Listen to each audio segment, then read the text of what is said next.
Waosan cariyos cerkak kanthi irah-irahan judul Wisma Tanpa Gendeng nami Hana Fauziah absen sekawan welas. Ing sawijining kampung pinggiran kutha ana omah cilik sing wis tuwa, temboke retak-retak lan atape bocor nalika udan.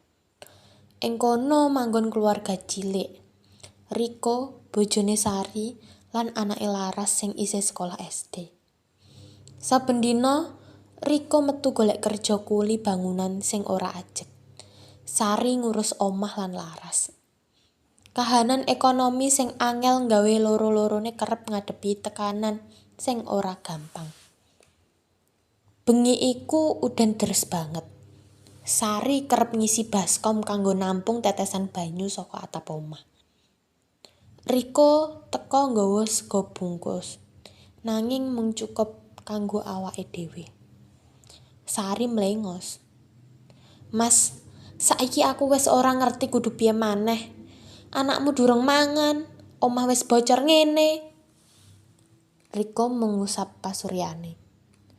"Aku wis nyoba, Sar. Aku wis nyoba golek kerjaan. Nanging saiki angel banget. Ora ana proyek, ora ana sing butuh tukang kaya aku." Sari ndelik ning pojok kamar. Nanging atine ora bisa nyegah rasa sedih. "Aku ora pengen terus-terusan kaya ngene, Mas. Aku pengen urip sing luwih becik kanggo Laras." Riko ngomong kanthi pelan. "Aku ngerti, Sar. Nanging saiki aku durung bisa apa-apa. Aku wedi gagal dadi bapak sing apik."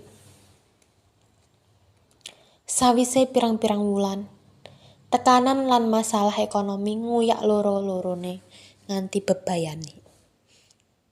Ana sawijining sore, nalika Laras wis turu, Riko lan Sari lungguh bareng. Riko kandha, "Aku rumangsa yen kita wis ora kuat maneh ngadepi iki kabeh, Sar." Sari nangis. "Aku uga, Rik. Aku ora arep terus-terusan nyiksa awak lan anakku mung amarga urip sing angel. Mungkin luwih becik yen kita pisah dhisik." Riko ngangguk sedih. "Ya mungkin kita kudu mikirke sing paling apik kanggo Laras. Nanging aku janji, aku bakal tansah dadi bapak sing apik kanggo dheweke." Laras sing ngerti kahanan kuwi nulis ing buku hariane. "Aku ora pengen uripku koyo saiki. Aku pengen nyiapke masa depan sadurunge nikah supaya omahku ana atape lan atiku tentrem."